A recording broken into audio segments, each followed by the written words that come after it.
many aspects that are impacting a lot of the challenges we're seeing here in the country. But there is no denying the fact that, as the PBO pointed out, as Mark Carney has pointed out, as many economists across the country have pointed out, that when the government does spend more, it makes life more unaffordable for Canadians. It drives up inflation, and the member from Saanich Gulf Island says that this is very complicated, but it's not complicated for people in Northern Ontario that are just struggling to put food on the table. They're struggling to fill their gas tanks. They're worried about heating their homes. They know that this government spending is driving it. They know that they can't afford any more tax hikes, and that's why they're looking for relief from the Liberals. Statements by members. Déclaration des députés. The honourable member for Ottawa Centre. Thank you, Speaker. It's my pleasure to rise today following Veterans Week to highlight the work veterans across my community of Ottawa Centre have been doing to commemorate and remember those lost serving our country at home and abroad. I was honored to begin this year's Veterans Week by taking part in a community-led ceremony organized by local veterans at the Brentwood Gates in Old Ottawa East. This annual ceremony is cherished by residents, and it was heartwarming to see it back after 2 years. In addition, Speaker, I had the opportunity to visit the Montgomery Centretown Legion on Kent Street and the Westboro Legion on Richmond Road, where I saw firsthand the dedicated service shown by so many veterans and Legion volunteers to keep the memory of our fallen soldiers alive. The work of our local legions is truly indispensable, and I'd like to take this opportunity to thank everyone for supporting them in our community and those who they serve while we remember our veterans for their sacrifices for our country. Lest we forget. Thank you, Speaker. The honourable member for Chatham-Kent-Leamington. I can't see why, Madam Speaker. Millions of Canadians suffer from age-related macular degeneration, or AMD. This presently incurable disease starts with a loss of visual acuity in the centre of the eye. Eventually, the condition almost always results in blindness. Many of our constituents and even members of our own family are so affected. But now there are emerging treatment options. For instance, a new non-invasive device from a Canadian company has been clinically tested in Canada, and it offered positive results to all who were actively treated.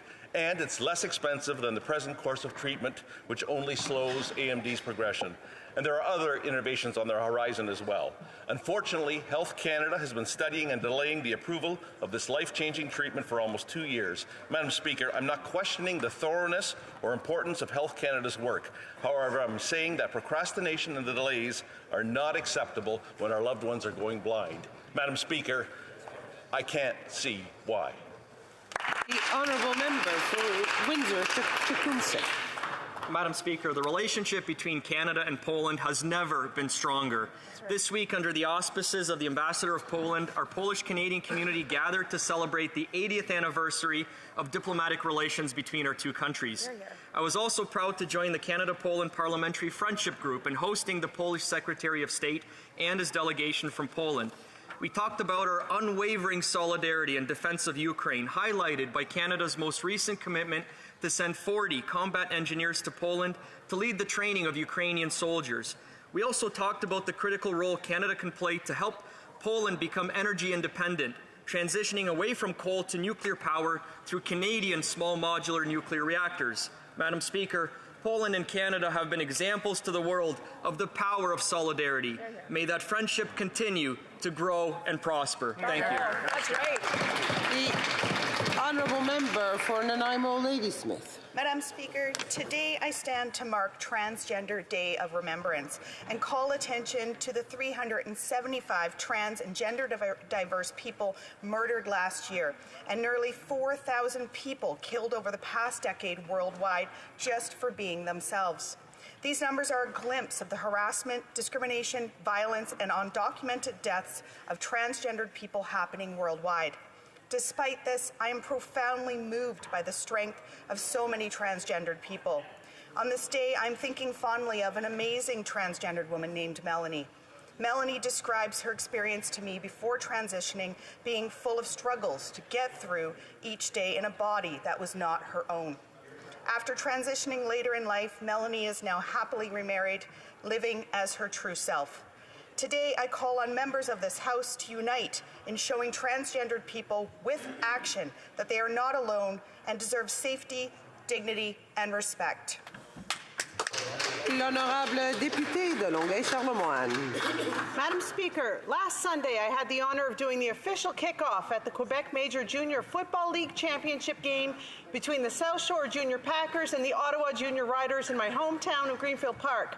With my green and gold cap on, I joined our community in proudly cheering on the Packers as they went on to win the game 37-15 and bring home the coveted Joe Pastilli Cup. The Greenfield Park Packers Football Association, which supports Tykes to junior teams, is no stranger to championship wins. Over the years, it's won several provincial cups, and many of its past players have gone on to play professional ball. Cette association a but This nonprofit, volunteer-run association offers the youth of our community a unique experience where they learn teamwork, respect for others, and perseverance. to the QMJFL organizers, with a special shout-out to Elizabeth and Steve Britton, and to the Packers organization and players for doing Greenfield Park and all of the South Shore proud. We the Park. The honourable member for Lanark-Frontenac-Kingston. Thank you, Madam Speaker. When the Taliban seized power last year, about 13,000 Afghans fled north to Tajikistan. Some of these refugees rendered service to Canada's armed forces earlier during the war. For several months now, the Tajik government has been openly contemplating deporting all Afghan refugees back to Afghanistan. For those who helped foreign troops during the war, this would be a death sentence. One such family belongs to a courageous interpreter who now resides in my riding in the town of Smiths Falls, but his parents and his siblings, one of whom is only 15 years old, are languishing in Tajikistan. The family clearly qualifies to come to Canada, and they filled out all necessary paperwork back in January. But as of this month, my office has learned that the department has not even started verifying security checks. This is just one of literally thousands of examples as to how the glacial pace of Canada's immigration bureaucracy is risking lives. Surely this country can do better to those who helped us in our time of need, now that they are in need of our help. Thank you, Madam Speaker. The honourable member for Scarborough Rouge. Madam Speaker, yesterday Bill C-5 passed the Senate and received royal assent. Bravo.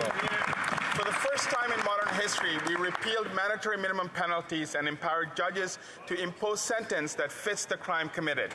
These sentencing reforms will reverse the failed Harper-era policies and address the overrepresentation of Indigenous, Black, and racialized Canadians in the justice system.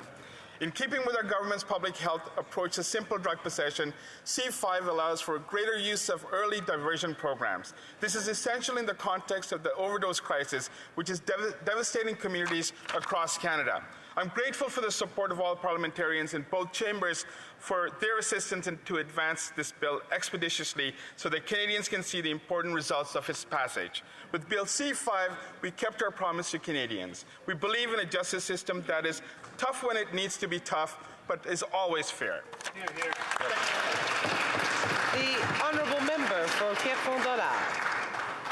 Madame la Présidente, as we celebrate Canada's first official Hindu Heritage Month, I rise to congratulate the Morgan Temple for its years of service and the Hindu Mandir on its recent 24th anniversary. Depuis la fondation en 80... Since its founding in 93 and 95, les deux jouent un rôle crucial. Both have played a crucial role in bringing together members of the community. Needs of our community. They also promote a better understanding of who Canadian Hindus are, their rich traditions and culture. Like so many others in Canada, when the pandemic hit, the Hindu Mandir stepped up to assist local food banks, hospitals, and international students. Year upon year, the Morgan Temple also welcomes 10,000 people from across Canada to their annual religious ceremony of 17 days in August. These great accomplishments are owed to the strong leadership and vision of their members. I'd like to congratulate both temples on their success. Merci, Madame la Présidente. The honourable member for Sarnia-Lambton. Madam Speaker, freedoms are under attack in this country. Freedom of speech, from Censorship Bill C-11, which will control Canadians' online content, to freedom of the press, Bill C-18, which may result in news content blocked to Canadians or disadvantage small independent news outlets. Freedom of religion, from the infamous Canada Summer Jobs attestation to the burning of 15 Christian churches in Canada without a word from the government, to the hiring of an anti-Semitic racist to advise the Liberal government on anti-racism. Freedom to enter and leave Canada and freely move between provinces, this was violated for 2 years during the pandemic for the unvaccinated. Freedom from unlawful search and seizure. The Liberals will be confiscating the property of lawful gun owners. But I'm here to stand up for our freedoms, Madam Speaker, and I hope others will do the same. The honourable member for Richmond Hill. Madam Speaker, in managing a state so cruel that it brutally murdered children as young as 10 years old.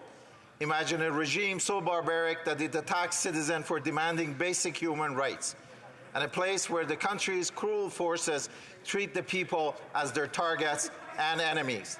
For the people of Iran, this is not imagination, but a cold and a hard reality that they continue to live with for the past 4 decades. This is history repeating itself, as protesters today demand justice for the protesters of the movement that the Iranians have called the Bloody November massacre of 2019, when this evil regime shut down the internet, detained 20,000 people, and 1,500 lives were lost.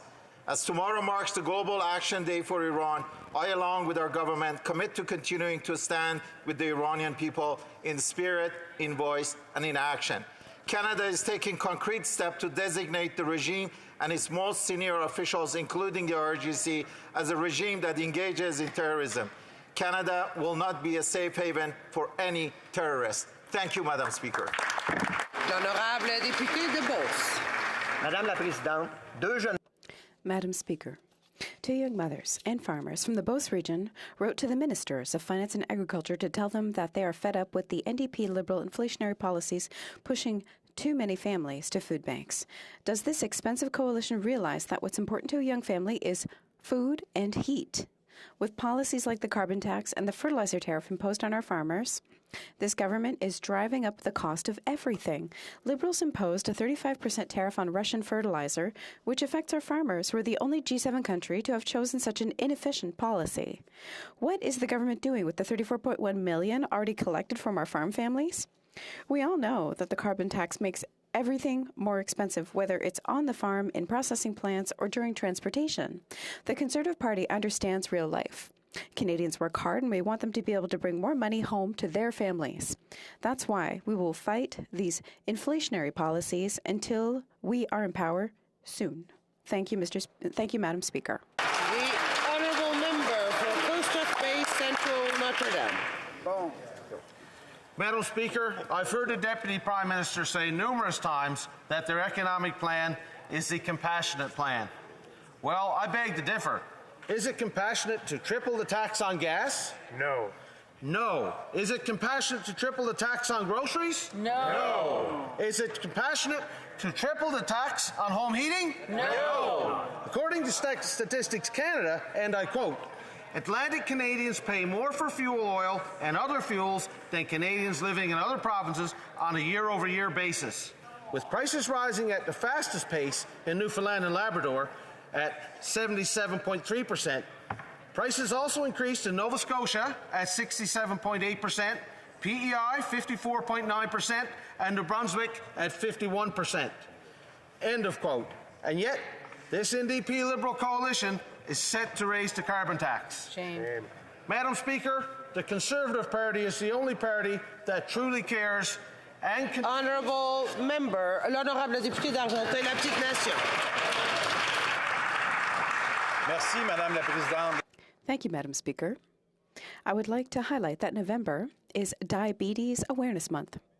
Living with diabetes every day is not always easy and affects the health of millions of Canadians.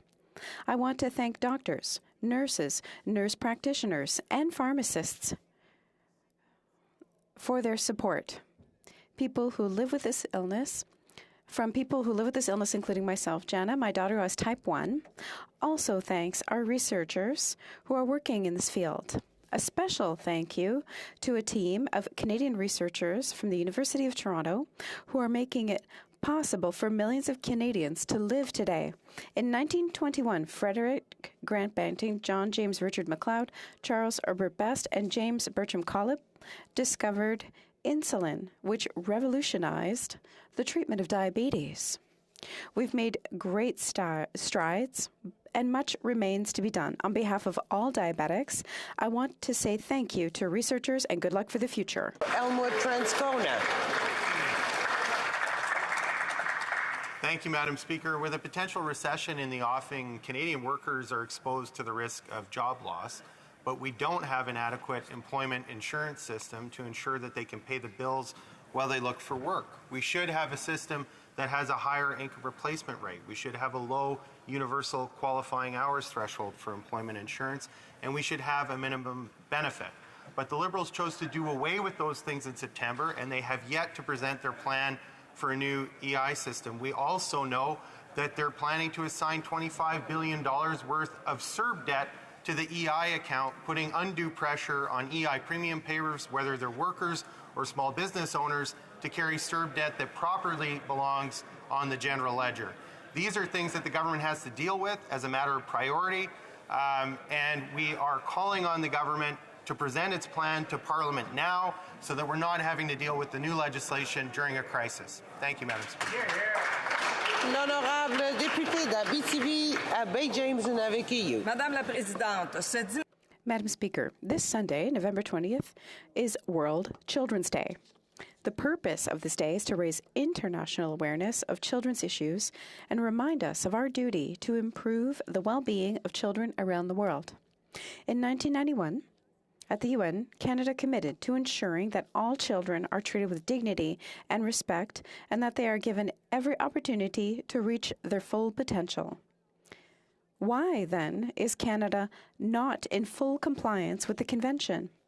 Not all Indigenous children have access to clean water, a safe home, or an education. Not all children are heard, despite their constant demands to participate in our democracy. Too many children still come to school hungry. How is it that in 2022, Madam Speaker, in such a rich country, this is where we are?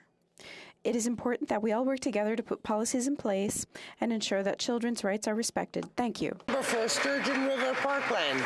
Madam Speaker, inflation is the most universal tax of all. It is a means for this Liberal government to raise taxes on everyone without having to raise a single tax rate. It is the most regressive tax because those who can least afford to pay end up paying the most when the cost of essentials like gas, home heating, and groceries go up. Under this Liberal government, Canada has raised inflation to 40-year highs, and that's just inflation. They're also tripling the carbon tax on gas, home heating, and groceries. The Liberals have refused to embrace the solution by cutting their reckless spending. That leaves the Bank of Canada to impose their draconian interest rate increases that are making Canadians' mortgage payments unaffordable. We've gone from the middle class and those working hard to join it to the middle class and those barely staying in it. When millions of Canadians need to access the food bank, it shows there's something seriously wrong with this Liberal government's policies. It's time to take responsibility for their failures because it's not just inflation, it's Liberal ideology. Yeah.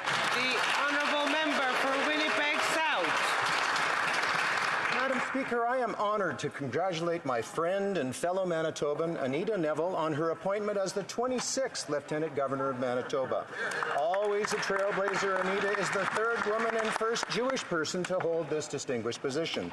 Ms. Neville has had a long and impressive background serving our community in Winnipeg. She was a trustee in the Winnipeg School Division for over a decade, taking on leadership roles such as chair of the board. She went on to become the Member of Parliament for Winnipeg South Centre from 2000 to 2011 and served as the Parliamentary Secretary to the Minister of Canadian Heritage and the Minister responsible for the status of women. Throughout her time in public life, Anita was a strong advocate for promoting diversity and inclusion, reconciliation with Indigenous peoples, and stronger representation of women in politics. Madam Speaker, I know the Honourable Anita Neville will carry out her duties with passion and dedication and be an outstanding representative of the Crown. Thank you, Madam Speaker.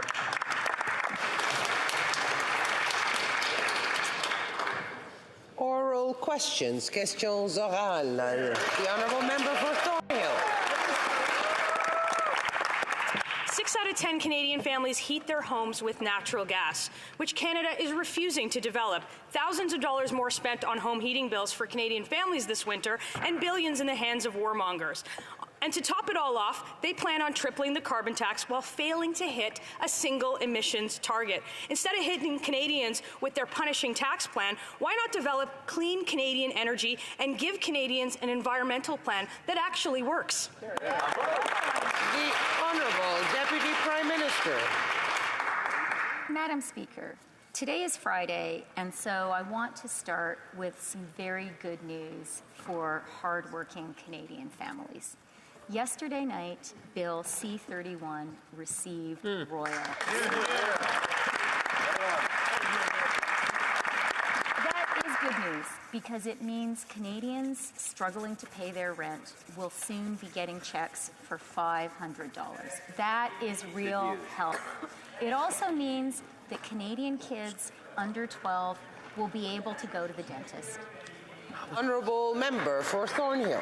That's not an answer to my question, so I'm going to try again. There are few countries on Earth that could displace more coal with natural gas than we can. Instead of developing our own resources to actually fight climate change, they are tripling the carbon tax, freezing Canadians in the winter, and starving families so they have to go to food banks. This government keeps the world burning the worst fossil fuels. Canada ranks 58 out of 63 countries on emissions. Wake up, Liberals. This is a tax plan. Canadians know it. Does she? The Honourable Deputy, the Honourable Minister. Madam Speaker, I'd like to thank my colleague for a very important question, actually. Madam Speaker, probably she noticed that just last week, we announced in Canada the largest hydrogen plant in the world, Madam Speaker. That's great. And this happened in Edmonton with Air Products, a $1.7 billion investment, Madam Speaker, which will make Edmonton, Alberta, the key place in North America when it comes to hydrogen, Madam Speaker. That's how you build the future. Excellent work, Francois. The Honourable Member for Thornhill. Would have built some LNG, anything in the last 7 years. The Germans went to Australia for a 16-year LNG agreement. They went to the UAE, extended their agreement. They bought more from the US. They could have gotten it here from Canada, but the Prime Minister sent the German Chancellor home empty-handed. Then the finance minister realized that he had made a mistake. She said that she was going to expedite projects. So I have a few questions for her. Which projects will she expedite? What are the rules? And when will we know? The Honourable Minister.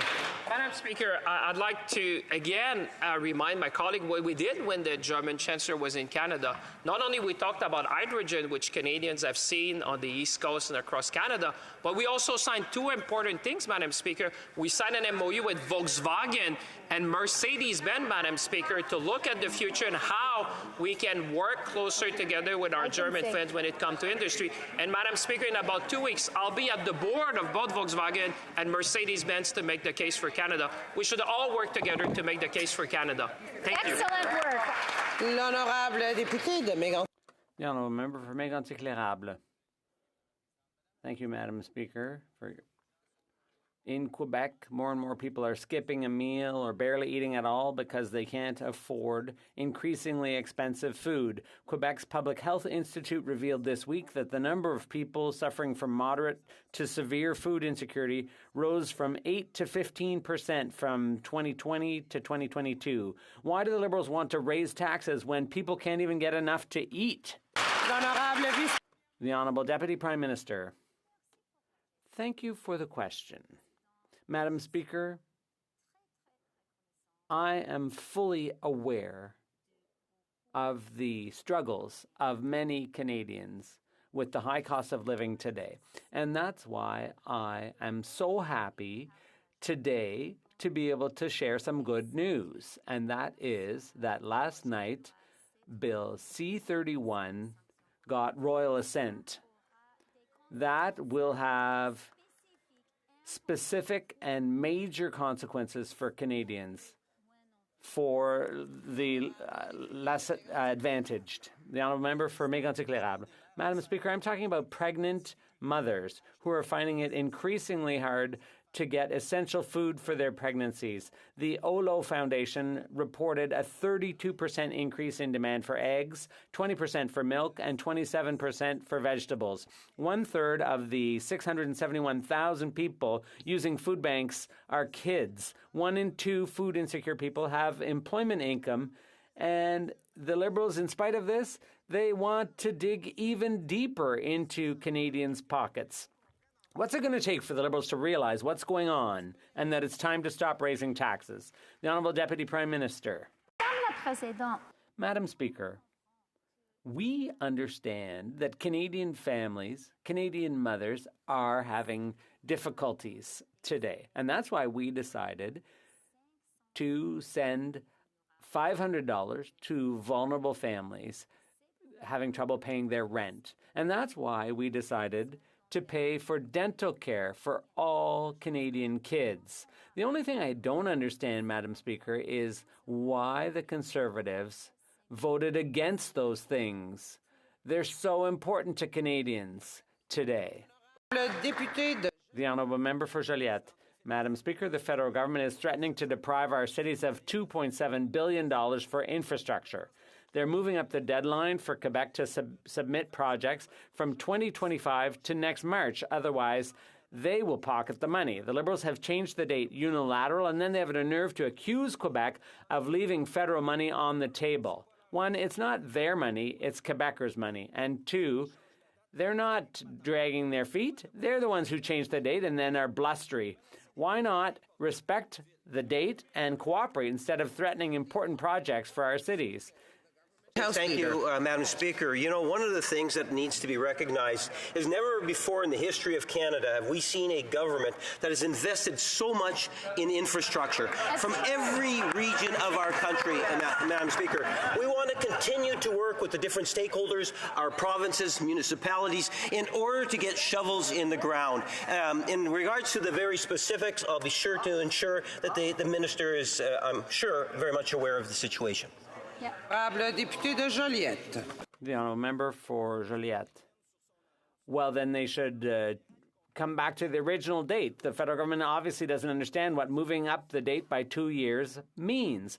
Their role is limited to announcing the money and showing up at the ribbon cutting. But on the ground, there's a shortage of manpower in construction. Contractors have too many orders. Most cities don't have anyone to produce estimates, and that's what planning infrastructure projects is all about for the people who build them. That's why the Union of Municipalities is asking that the agreed-upon date of 2025 be respected. Will the government come back to reality and listen to our cities? The Honourable Minister. Madam Speaker, I'd like to thank my colleague for this important question. I think my colleague will agree that if ever there was a government that worked well with the municipalities, including those in Quebec, it's the Liberal government, Madam Speaker. As the former Minister of Infrastructure, I can say that we've always been listening to what the needs are. And whenever there's a construction season, we've always worked hand in hand with the municipality. That's the way we operate, and that's how we will continue to operate. And I would encourage my colleague to continue asking those questions so that we can work in the best interests of Quebec's municipalities. Thank you. The Liberals have been failing veterans for years. The minister refuses to hire staff, and now he's outsourcing the job to a private company for hundreds of millions of dollars. It's not even clear they'll be able to provide adequate services in French. Veterans want people who can serve them better, not a company whose top priority is profit. When will the minister do the right thing and help veterans and their families, and not the already rich CEOs? Honourable Minister for Veterans. Thank you, Mr. Speaker, and I'm surprised to hear a question from my honourable colleague. The fact is, we have a new contract that will will go in effect at the end of November. It has 9,000 health professionals in 600 locations right across the country. What we are doing as a government is providing the services for veterans where veterans need the services. It would be totally irresponsible to cancel that contract. Thank you, Mr. Speaker.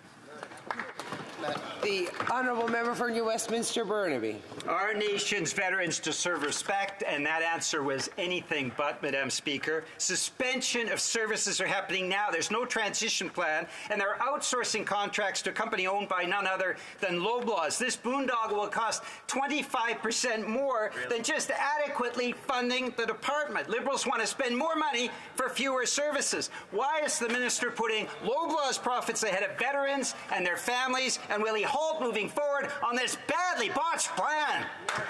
The Honourable Minister for Veterans Affairs. Thank you, Madam Speaker. And I'm surprised to receive the question from our honourable colleague. In fact, what we are doing is taking two contracts and putting it into one, making sure that we have 9,000 health professionals right across the country in 600 different areas in order to make sure that veterans can receive rehab services and health services in towns and cities and rural areas right across the country. We are not opposed to that. We want to provide the service for our veterans, and we will. The honourable member for Calgary, Rocky Ridge. Well, Madam Speaker, this Liberal government offers Canadians more debt, more taxes, more spending, more inflation, and higher interest rates. Their out-of-control spending added $100 billion in debt before COVID, plus $205 billion in non-COVID debt, triggering an inflation crisis that leaves Canadians unable to afford basic necessities. When will the Liberals end their inflationary spending and cancel their plan to triple the tax on gas, groceries, and home heating? The Honourable Deputy Prime Minister. Madam Speaker, our government absolutely believes in compassion. And that's why I was happy to share at the beginning of this question period the good news that C31 has received royal assent. Struggling families will get $500 to pay their rent, and kids under 12 across the country will be able to go to the dentist. But I do also want to underscore for Canadians listening, our approach is fiscally responsible. Our AAA rating has been reaffirmed by Moody's with a stable outlook. We have the lowest deficit and the lowest debt to GDP. The honourable member for Calgary, Rocky Ridge. Well, that answer, Madam Speaker, is cold comfort to the millions of Canadian families that are going to struggle to heat their homes this winter. Right. They said that inflation was transitory and that interest rates would never go up. Now interest rates and mortgage payments are through the roof, and millions of Canadians are going to struggle to make their payments. Canadians, they're also going to raise the payroll tax, and Madam Speaker, Canadians can't pay higher mortgage payments and a higher carbon tax with a smaller paycheck. When will they cancel these tax increases and inflationary spending? Honourable Deputy Prime Minister. Madam Speaker, I think the Conservatives should be a little bit cautious about purporting to offer advice on handling inflation to Canadians. After all, it was their leader who advised Canadians to invest in crypto as a way of opting out of inflation. Had Canadians done that, they would have lost 65% of their savings or been totally wiped out. I hope the Conservatives will apologize to Canadians for that reckless advice, Madam Speaker. Honourable member for Sarnia-Lambton. This from the woman who said that we'd have deflation and interest rates would remain low for decades. Madam Speaker, the highest inflation in 40 years means Canadians can't pay their bills. Yet this costly coalition continues their out-of-control tax and spend agenda. So will the Liberals have some compassion, end their inflationary spending, and cut their plan to triple taxes on gas, home heating, and groceries? The Honourable Deputy Prime Minister. Madam Speaker, we learned this week that inflation in Canada had been stable or fallen for 4 months in a row. That's good news. Good news. Now, Madam Speaker, we also recognize that we need to take a fiscally responsible approach. I discussed that in the previous answer. We know Canadians need compassion too, and that is why we are really glad to be able to be sending checks for $500 to families who need it, and why we're glad to finally be able to say in Canada, families are not going to have to choose between buying groceries and taking their kids to the dentist. The honourable member for Sarnia-Lambton. That's the Liberals. Give a little with one hand, take a lot with the other. There's half of Canadians that cannot pay their bills. They've lost hope. This Liberal government is out of touch and Canadians are out of money. So again, I will ask, will the Liberals end their inflationary spending and cancel their plan to triple taxes on gas, groceries, and home heating? The Honourable Deputy Prime Minister. Madam Speaker, our government will take no lessons from the Conservatives when it comes to supporting the most vulnerable Canadians. It's our government that introduced the CCB. That is a policy that is indexed to inflation. It has lifted 2 million Canadians, 450,000 Canadian children out of poverty. That is good, important policy all Canadians can be proud of. And the GIS, also indexed to inflation, is helping 900,000 Canadian seniors. Indeed. Député de Chicoutimi. The honourable member for Chicoutimi-Le-Fjord. Madam Speaker, people are skipping meals and going hungry because of the high cost of living. It sounds like I'm talking about people from other parts of the world, but no, I'm talking about Canadians in Canada, a G7 country. 671,000 Quebecers use food banks every month, and a third of them are children. The reasons are obvious: inflation and high food prices. Will this government stop impoverishing Canadian families and at least promise not to raise taxes? The Honourable Deputy Prime Minister. Madam Speaker, I couldn't agree more that the economic situation globally is difficult and that there are Canadians who are struggling. That's why they're struggling with affordability, and that's why I find it shocking that the Conservatives opposed two things that we're moving ahead with: the $500 for the most vulnerable who are having trouble paying their rent, and dental care for kids. Is there any justification for that position, Madam Speaker? The honourable member for Chicoutimi-Le-Fjord. Madam Speaker, dental care is one thing, but you need to have something to eat while you're at it. Prices for food, heating, and housing are not going down, and 1 in 2 people are food insecure. Men and women who get up every day and go to work are going hungry. That's what we've come to in Canada. We have working poor, not to mention kids going to school on an empty stomach. Can this government show some compassion and not raise the carbon tax so Canadians can survive and provide for their families? The Honourable Deputy Prime Minister. Madam Speaker, I think it's worthwhile recapping the Conservative plan and their approach. This is what they want to do. They want to gut the EI system. They want to jeopardize seniors' pensions. They want to make pollution free of charge. They want to leave kids with no dental care. They don't want that $500 going to people who are struggling to pay their rent. This is a problem, Madam Speaker. Saint-Hyacinthe-Bagotte. The honourable member for Saint-Hyacinthe-Bagotte. Madam Speaker, at COP27, the Canadian petro-monarchy wants to prevent the inclusion in the final report of a sentence on the importance of phasing out fossil fuels. Just one small sentence, not binding, but that's too much. Canada is coming to the rescue of the oil companies. Madam Speaker, there's no solution to climate change without reducing oil and gas production. It's either that or scrap the planet. So the Liberals are going to have to choose. Is the minister they sent to COP27 the Minister of the Environment or the Minister of Oil? The Honourable Parliamentary Secretary. As many members in this House know, we have the most ambitious climate plan in the history of Canada, a $9.1 billion emissions reduction plan that is as much an economic plan as it is an environmental plan, Madam Speaker. We are going to be eliminating fossil fuel subsidies, we are going to be capping oil and gas emissions, and we're going to be building the clean economy of tomorrow, Madam Speaker, a $2.5 trillion economy. We have to catch that wave, Madam Speaker. Good job. The honourable member for Saint-Hyacinthe-Bagotte.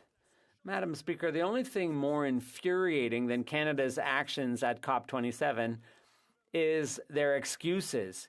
Yesterday, when the government was asked why it kept on approving oil projects in the middle of a climate crisis, listen to this. They said a carbon-neutral world will always need oil, especially to oil the parliamentary secretary's bike. I just want to clarify. If they approved Bay du Nord and its billion barrels of oil and offshore oil exploration in Newfoundland, is that really all for the sake of greasing bicycle chains? The Honourable Parliamentary Secretary. Madam Speaker, I want to be crystal clear here. I've said this before and I'll say it again. Even in a carbon-neutral world, there will still be a need for oil. There are things we will need oil for, not just bicycles, but also for windmills, to lubricate windmills. And if we want latex gloves in our hospitals, we will always need oil. And what we're going to do is cap emissions. That's what we're going to do. We have a plan and we are implementing it. Member for St. Albert, Edmonton. Madam Speaker, when the Prime Minister was briefed by CSIS that at least 11 candidates in the 2019 election illegally received hundreds of thousands of dollars from Beijing, violating multiple sections of the Canada Elections Act, the Prime Minister had a choice. He could report this illegal activity to Elections Canada so that they could investigate, or he could cover it up. What choice did the Prime Minister make? The Honourable Parliamentary Secretary to the Minister. Thank you, Madam Speaker. And as I've said in this House previously, Canada's fair and free elections process was never, ever compromised. It's not just me saying that, Madam Speaker. This was determined by an independent panel of national security experts. Let's remember the only ones that benefit from foreign interference are enemies of democracy. I'm disappointed that the opposition for 5 days now has continued to amplify the foreign interference messaging in this House.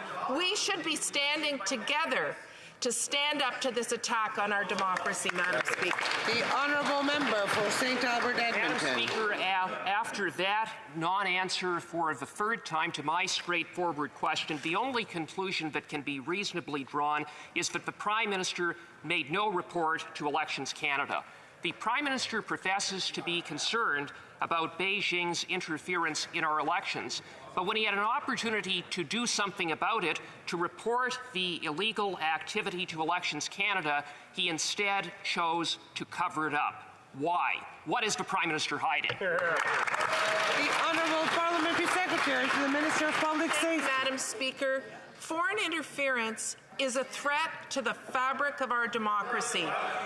We will continue to invest in our intelligence agencies, in CSIS, to ensure that they have the resources they need to take action and ensure that they are protecting the interests of Canadians. But, Madam Speaker, all members of this House should be standing side by side and standing up against foreign interference and not implying things that were not said by the answers that are given. This is a problem for every member of this House. It's a problem for every Canadian. Thank you. The Honourable Member for Sturgeon River Parkland. Well, Madam Speaker, it is a stain on our democracy, and every day that these Liberals refuse to be transparent about it, that stain continues to linger. The government knew that there were 11 candidates who received illegal foreign funds in the 2019 election. Now, the Liberals have repeatedly said that this is a threat to our democracy. We agree, but they refuse to give us the evidence. If the Liberals won't reveal the names to Parliament, will they at least confirm when and if the Prime Minister shared this information with the Commissioner for Elections Canada? The Honourable Parliamentary Secretary. Thank you, Madam Speaker. I'd like to just take a breath here and remember what is motivating foreign interference. Foreign interference is motivated by a desire to destroy the fabric of our democracy here in Canada. We are taking action by introducing legislation on cybersecurity. I hope that the honourable member who serves on the Public Safety Committee will assist our government in getting that legislation passed. We will always take democracy and protect Canadians seriously and take every action, including legislative action, to make sure that happens. L'honorable député de Beauce. The Honourable Member for Beauce. Thank you, Madam Speaker. In January, the Prime Minister was informed that 11 candidates had received illegal money from foreign actors, potentially influencing our elections. The government is refusing to release details of the campaigns involved and what they're going to do about it. It's simple, Madam Speaker. Did the Prime Minister report these allegations to the Commissioner of Elections, and if so, when? The Honourable Parliamentary Secretary. And this is the fourth question today. 5 days of questions on foreign interference, and the opposition seems not to recognize who is being attacked in these foreign interference. It's not this side of the House. It's not that side of the House. It's every single member in this House. It is meant to sow chaos. It is meant to destroy our democracy. We need to be standing together, Madam Speaker. I invite them to support cybersecurity legislation. I invite them to support the actions that other ministers have taken when it comes to mining and other actions our government is. The honourable member for South Okanagan, West Kootenay. Thank you, Madam Speaker. Canada's graduate students and postdoctoral fellows are living in poverty because this government hasn't increased their wages in almost 20 years. This week, scientists were completely unimpressed when the minister tried to tell them that ongoing funding was new money. One Canada research chair even tweeted, "Just the same old investment with a shiny new bow." Madam Speaker, when will the Liberals stop pretending that they support science and increase the funding for Canada graduate scholarships and postgraduate fellowships? Here, here. The Honourable Minister. Madam Speaker, I'd like to thank my colleague for his question. Actually, I think he attended the same conference. I didn't get the same feedback that he received, obviously, because I met with 1,000 people there in the room, which were there, and we obviously told the group what the investment this government has been done on science over the last few years. Madam Speaker, we agree with him that we need to do more for a graduate student, for scientists and researchers. We want to promote science in this country, and I think if there's one government in Canadian history which has done a lot for science, it's this government, Madam Speaker, and it will continue to invest in science across our nation. Absolutely. The Honourable Member for Vancouver East. There are at least 500,000 non-status migrants doing essential work in Canada. They are caregivers, they work in healthcare and agriculture, and they work for poverty wages, long hours, and often in abusive conditions. Without status, they face the stress of deportation and lack access to basic healthcare and services. This government must provide them with permanent status so that they can live and work in Canada without exploitation and the risk of deportation. When will the Liberals act to grant undocumented migrants with permanent residency? The Honourable Parliamentary Secretary to the Prime Minister. Madam Speaker, international students provide significant contributions to Canada, and we heard loud and clear their strong desire to continue staying here in this country and to work here. We've launched extensions of expired and expiring post-graduation work permits that will benefit nearly 100,000 people. Here, here. Madam Speaker, we've also listed the 20-hour work week rule so that almost 500,000 international students already here in Canada can continue to work while doing their studies. Madam Speaker, we are making sure that we are carving out a place for international students to better integrate into Canada. Honourable Member for Kitchener-Conestoga. Madam Speaker, Global Entrepreneurship Week celebrates the millions of people worldwide who turn their business ideas into reality. The international event encourages entrepreneurs through a variety of activities and connects them with potential investors, support organizations, mentors, and partners to help them achieve their goals. As Global Entrepreneurship Week is coming to an end, can the Parliamentary Secretary of the Minister of International Trade, Export Promotion, Small Business and Economic Development tell this House how Canada celebrates and supports entrepreneurs? Thank you, Madam Speaker. The Honourable Parliamentary Secretary. Thank you very much, Madam Speaker, and I thank the member for his advocacy.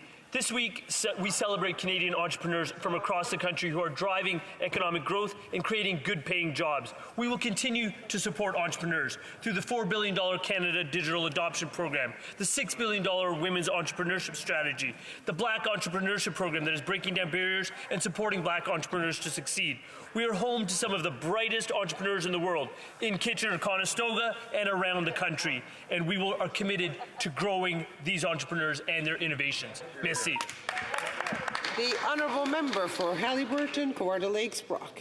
Speaker, this week the Auditor General released a scathing report on the complete failure at Indigenous Services Canada to provide support for First Nations disaster management. After 3 years and $790,000, the auditor found that not one emergency management agreement was completed. Wow. More and more parents now are waking up, trying to figure out how to heat their homes, pay their bills, even feed their families. When will this government actually start getting results for Indigenous people and stop their wasteful inflationary spending? Great question. The Honourable Minister for Indigenous Services.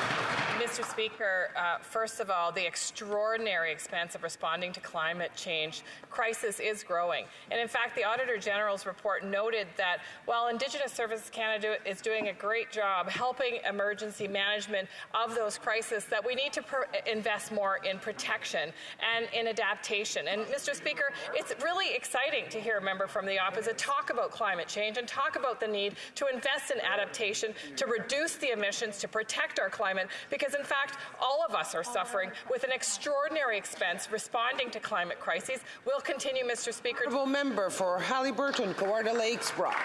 Thank you, Speaker. The Auditor General and the Parliamentary Budget Office did not say the Indigenous Services Department is doing a great job. In fact, they called it a money pit. Yeah. If the minister was actually truly going to fund projects, how about the 112 infrastructure projects that would build dikes, culverts, ditches to help mitigate the effects of climate change, instead of spending 3.5 times more relocating people, housing them, rebuilding the communities after the disaster hit?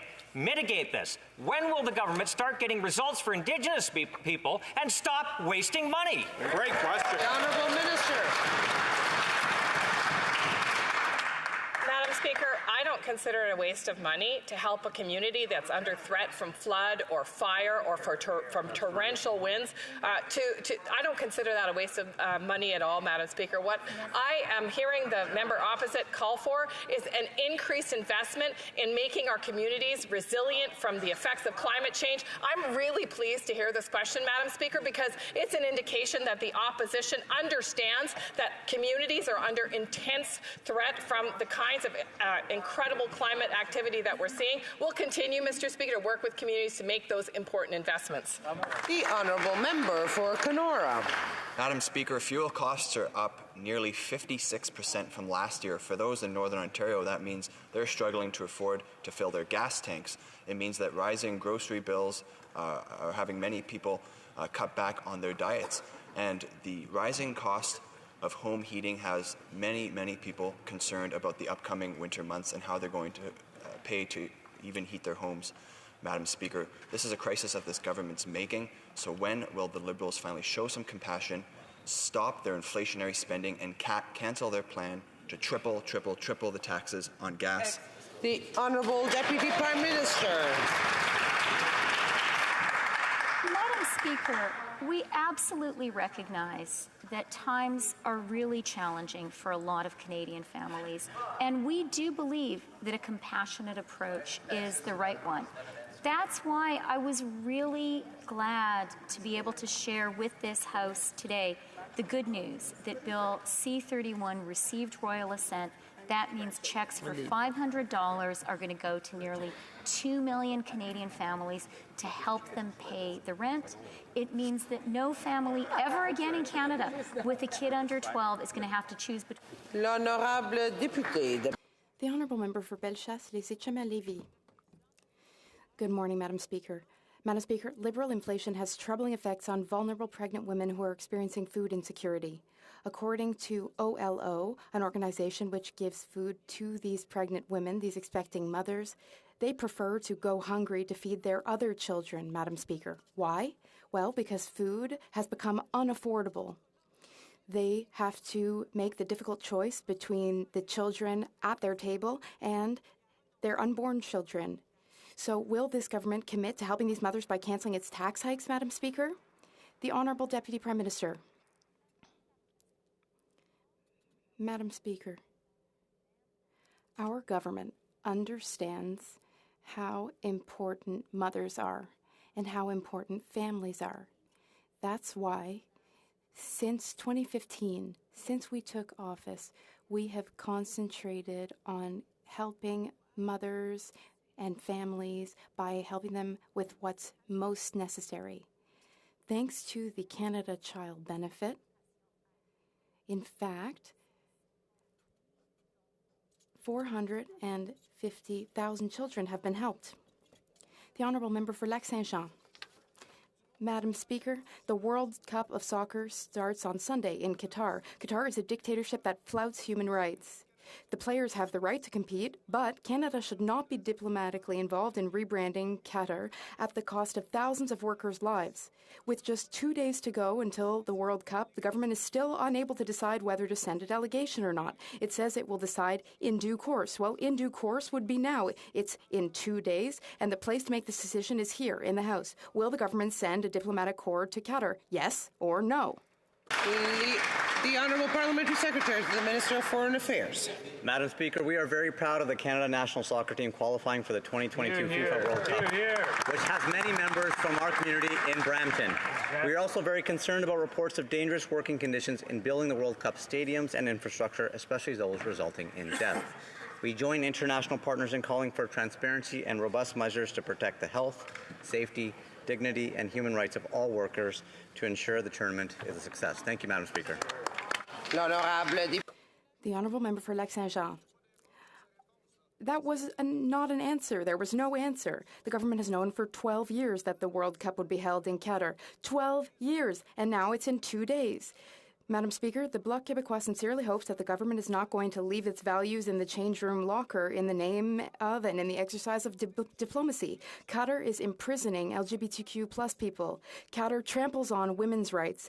Qatar has sacrificed the lives of thousands of workers in order to build luxury hotels. Canada has no business there. We want an answer. Will they send a delegation to Qatar? Yes or no? Parliamentary Secretary.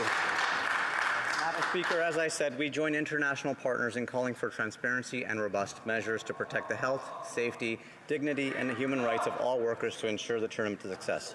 Madam Speaker, details on Government of Canada representation at the 2022 FIFA World Cup will be released in due course. Thank you, Madam Speaker. The Honourable Member for Coast of Bay Central Notre Dame. Madam Speaker, lobsters 33 and 34 about to open in Nova Scotia waters. This coming season is going to be extremely challenging for fish harvesters. They have seen diesel, bait, and financing costs skyrocket while lobster prices have fallen drastically. Certainly the Minister is aware of these challenges. Will the Liberal government commit to opening the mackerel fishery to cut bait costs and allow stacking to let the fishermen save on fuel? The Honourable Parliamentary Secretary to the Minister of Fisheries. Thank you, Madam Speaker, and thanks to the member opposite for the question. As the member knows, Canada has a world-class lobster fishery with lobster that is sought across the globe. It's an industry that's important for Canada's economy, and that's thanks to our amazing harvesters and coastal communities. I will say this about mackerel, Madam Speaker, is that all of our decisions are based on a couple of factors. One is science, and one is also the ability to work with our harvesters hand in glove. That's what we're going to continue to do. We're going to listen to the harvesters, and then this side, we listen to science. The Honourable Member for Chatham-Kent-Leamington. A month ago, I asked this government to give Canadian families a break and cancel the tripling of the carbon tax that's applied to every step in the transportation of food production, processing, and manufacturing. The response from the Minister of the Environment, a carbon tax stops hurricanes.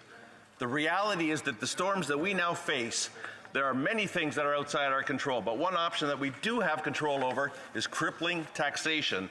Will the Minister support Canada's food security by immediately cancelling the tripling of the carbon tax? The Honourable Parliamentary Secretary. Madam Speaker, families are at the very heart of what we are doing here as a government. Between 2015 and 2019, around 1.3 million Canadians were lifted out of poverty. We know there's more work to be done. That's why we're investing in dental. It's why we're investing in rental. It's why we invested in the Canada Child Benefit. It's why we're investing in childcare. On every single one of those items, Madam Speaker, the party opposite has voted against. We're standing on the side of families. Honourable Member for New Brunswick Southwest. Madam Speaker, whatever the Liberals touch, they break, and it's deja vu all over again. The Auditor General has reported the Liberal government keeps wasting tax dollars. According to the Auditor, the Liberals are about to lose the legal authority to collect $500 million in wage overpayments from the Phoenix pay system. This is on top of the $2 billion the Liberals have already spent on overpayments to civil servants. What is the minister's plan to collect these overpayments to public servants and to finally protect taxpayers? The Honourable Minister of... Thank you very much, Madam Speaker, and I appreciate the question from the member opposite. I think most of us in this House know that the Phoenix system has been very frustrating, of course, for our employees, and we are working very, very hard so that those employees are paid accurately and on time. And we recognize the stress and hardship for employees and their families, and we are committed to making this right. We prioritize cases that can have a large impact on the employee's pay, and we've made significant steps to help stabilize the Phoenix pay system, and we continue to work with all stakeholders, including unions and employees. L'honorable député de... The Honourable Member for Sudbury. Madam Speaker, we all know that diversification of export markets for our agricultural products is crucial for the development of the sector, and that the Indo-Pacific region is an area with strong growth potential. Can the Minister of Agriculture and Agri-Food inform this House of the most recent initiative aimed at facilitating our agricultural exports to the Indo-Pacific region? Ministre de l'Agriculture. The Honourable Minister for Agriculture and Agri-Food. Thank you, Madam Speaker. A few hours ago, the Prime Minister announced the creation of an Indo-Pacific Agriculture and Agri-Food Office. This is great news for our farmers and producers and for our exporters of excellent Canadian food. This team will be able to remove market access barriers, advance our trade policy objectives, and improve knowledge transfer to food systems and contribute to food safety around the world. Thank you, Madam Speaker. Churchill River. Speaker, imagine people watching the answers this morning while having to choose between heating and eating in a cold Saskatchewan winter. Imagine ordering small amounts of heating fuel that lasts only a few days because you simply can't afford any more. Imagine the desperation. Suppliers are lowering their delivery thresholds, and they're compassionately extending credit to people knowing they may never get paid. Speaker, will this NDP Liberal coalition commit to ending their plan to triple the carbon tax on home heating fuel, gas, and groceries, or do they simply not care? Honourable Deputy Prime Minister. Madam Speaker, I think all of us are thinking about hardworking Canadian families today. And the families I'm thinking about are the families making $90,000 or less who, up until now, have had to make a tough choice between buying groceries and paying the rent or taking your kid to the dentist. And for those families, we have some relief today.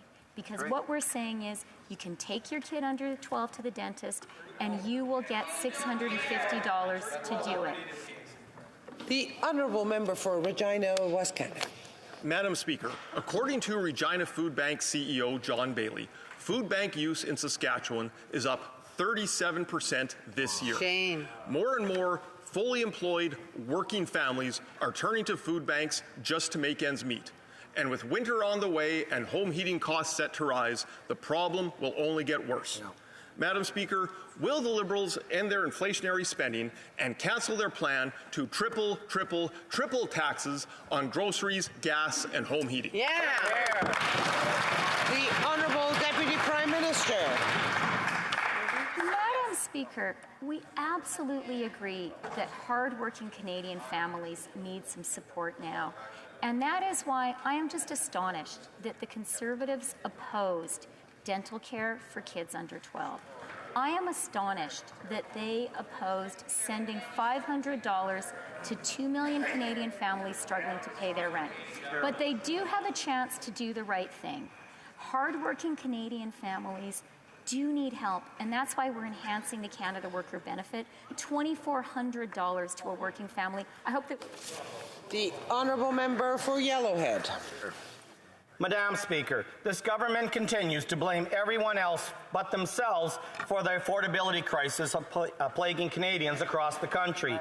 The NDP Liberals stay in luxurious $6,000 a night hotels and tell Canadians to cancel their Disney Plus subscriptions, as if saving $14 a month will afford groceries, gas, and home heating. Madam Speaker, when will this government stop the tax hikes and stop their inflationary spending already? The Honourable Deputy Prime Minister. Madam Speaker, I'd like to take this opportunity to talk about hard-working Canadians, unionized working Canadians. Our government believes in supporting them, and that's why one of the first things we did was repeal anti-worker Harper legislation, Bills C-377 and C-525. If the Conservatives really want to support Canadian working people, they should promise never again to put forward anti-worker legislation. L'honorable député de Pontiac. The honourable member for Pontiac. Speaker, I also want to highlight the great news we received yesterday is that Bill C-31 received royal assent. Now, while the Conservatives oppose the bill and prevent kids from receiving affordable dental care this year, this government stood up for Canadian family and put forward real solution to make life more affordable. Solution, Madam Speaker, not slogan. Can the parliamentary secretary to the Minister of Health highlight how the government is delivering on dental care for Canadian family and also for family in my riding? Secretary to the Minister of Health. Thank you very much, Madam Speaker. It's a real honor and privilege to stand on behalf of the Minister of Health today and thank and congratulate the member from Pontiac for her hard work and advocacy, particularly for Canadians living in rural communities. Here. Indeed, Madam Speaker, with the royal assent of Bill C-31, over 500,000 kids will visit the dentist this and next year who don't have dental insurance and otherwise wouldn't have been able to visit the dentist. This is an affordability measure. This is a health care measure. This is how we take care of families on this side of the House, Madam Speaker. This will have positive impacts across this country, including for families right across the river in Pontiac. Honourable member for Edmonton Strathcona.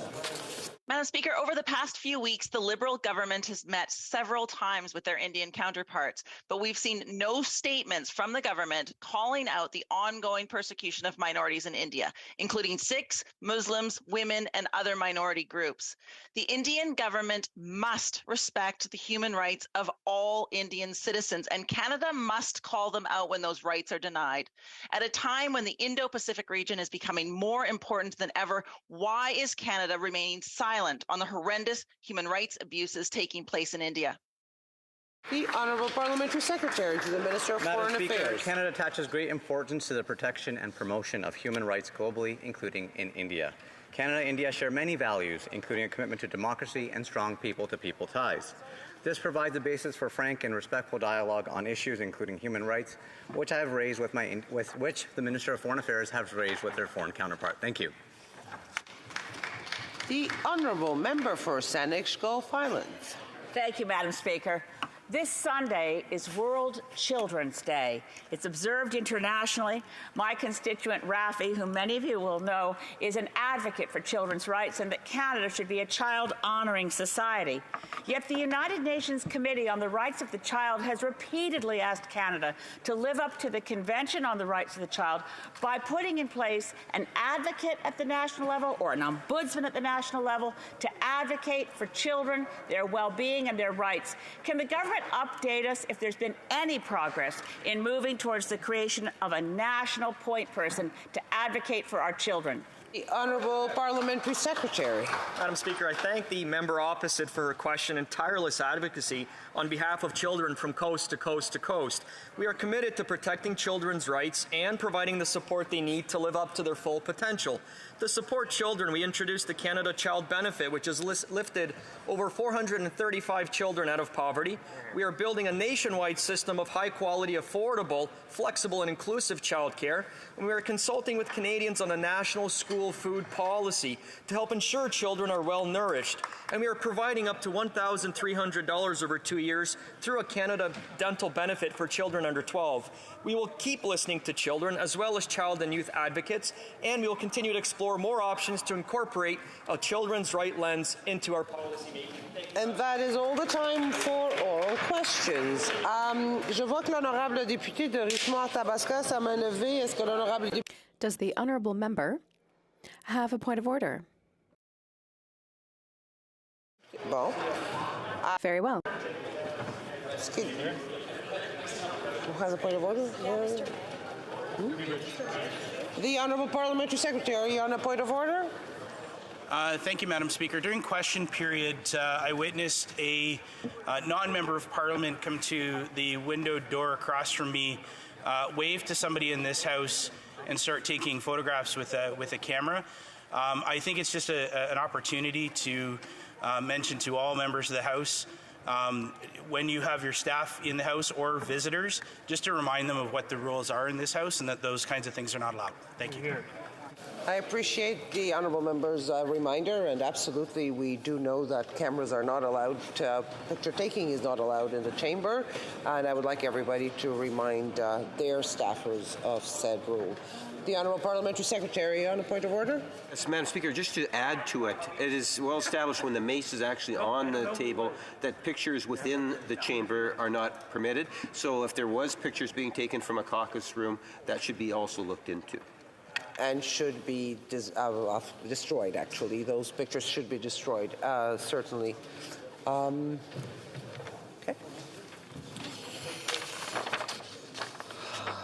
Orders of the day. Tabling of documents.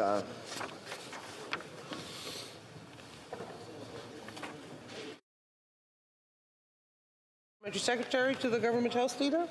Yes, thank you. Standing Order 36-8A, I have the honour to table in both official languages the government's responses to 12 petitions. These returns will be tabled in an electronic format. Introduction of government bills. Statements by ministers. Reports from interparliamentary delegations. Introduction of private members' bills. So presenting.